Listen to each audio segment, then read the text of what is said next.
Over the last few days, I've been sharing videos to help improve leadership.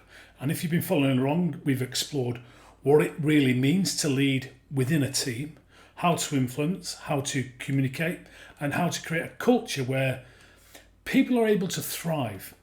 And today I want to wrap up things by leaving you with something that's helped me on my own leadership journey. That's books. So I want to share with you 5 powerful books that have had a huge impact on how I think about leadership and how I lead. Now, for each one, I'm going to give you a quick overview, one big takeaway, and why I think it's worth your precious time or investing your precious time to read or listen to it. So let's jump in. And the first up is 21 Irrefutable Laws by John C. Maxwell. And this book outlines 21 essential principles that great leaders follow, including things like the law of influence, the law of the lid, which is the cracker, and the law of respect. Now, one big learning is that leadership doesn't happen in a day, it's built daily. And the law of process reminds us that leadership is something that we develop over time through consistency and self-awareness. Now, if you're serious about becoming a stronger, more impactful leader, this book gives you a solid framework upon which to build that. A bonus tip with this one is you want to pair this book with Maxwell's Developing the Leader Within You, because that one dives deeper into leading yourself, and the toughest person to lead is often ourselves. Next book is Radical Candor by Kim Scott. And this book is all about how to be a boss without losing your humanity. And Kim Scott breaks down how to give honest feedback while generally caring about the person that you're talking to. My big learning was care personally, challenge directly. Because that combination is what separates strong leaders from people pleasers or micromanagers. And it would be a good idea for you to read this if you're leading a team and you want to build trust, accountability, and real growth within a team. Because the book will help you communicate clearly and kindly. Book 3 is Leaders Eat Last by Simon Sinek, in which Sinek explores why the best leaders create a sense of safety and belonging. And the book draws on biology and military examples to show how teams thrive when leaders put others first.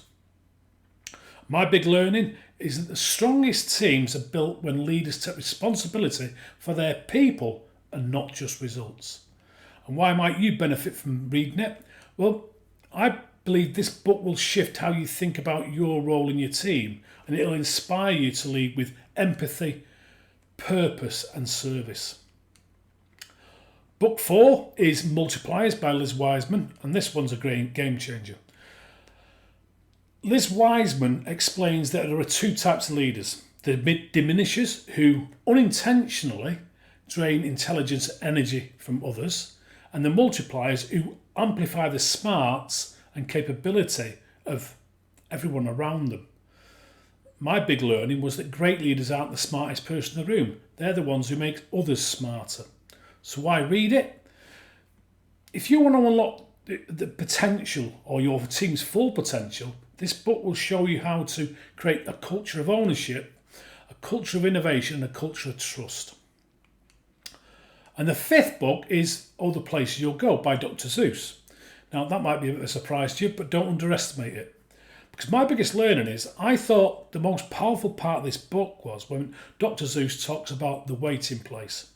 And this is where people get stuck waiting for things to happen instead of taking action. And it's a perfect metaphor for what happens to adults and leaders when we hesitate, we stall, or we avoid change. Why read it? Because it's simple, it's wise, and surprisingly relevant. And sometimes the best leadership advice comes wrapped in a nice rhyme, doesn't it? You know what? I'm feeling a bit generous, so I'm going to give you a bonus book. The Leadership Blueprint, Small Changes, Big Impact. And this book was written by my good friend Ian Dixon. And it's all about how small intentional changes in your leadership style can lead to major results over time. My big learning, you don't have to overhaul your whole approach to become a better leader. Consistent, purposeful adjustments, for instance, how you listen, how you delegate, how you recognise others will create a ripple effect of improvement. Why you should read it? Because Ian takes decades of real world coaching and distills it into practical, actionable advice. It's approachable, it's inspiring, and it's perfect if you're looking for a blueprint to grow without any overwhelm. So, there you have it. 5 of my top recommendations to keep your leadership journey going. Now it's your turn. I would love to hear from you. What are your top leadership books? Share them in the comments because I'm always looking for a new read, and your suggestions might just help someone else too. Thanks again for being part of this series. Keep learning, keep leading, and remember, leadership isn't about a title, it's about making people around you better. See you tomorrow for a new series where we're going to talk about drugs. You won't want to miss it.